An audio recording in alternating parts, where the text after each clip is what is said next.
Nu skal du prøve et meget let, hurtigt lille værktøj, der hedder Google Alert, som du kan bruge til at overvåge dig selv, eller en virksomhed, eller en politiker, eller hvad du nu har lyst til, et emne. Du vil gerne have en e-mail, hver gang der sker noget på nettet, som handler om det. Du går simpelthen ind i din browser, og så skriver du google.com/alerts.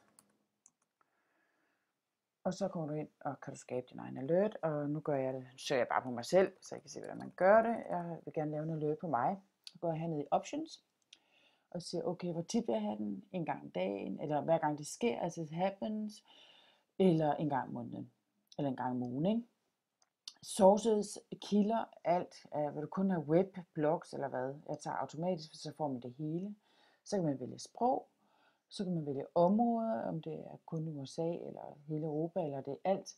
Og så kan man vælge, om man kun vil have de gode resultater, eller alle resultater. Jeg tror, jeg tager alle resultater. Så giver man en mailadresse, man gerne vil have sendt dertil. Og nu vælger jeg altså at give min mailadresse, som er min digitale identitets mailadresse. Og så siger man create alert. Og så får man simpelthen sendt en alert hver gang.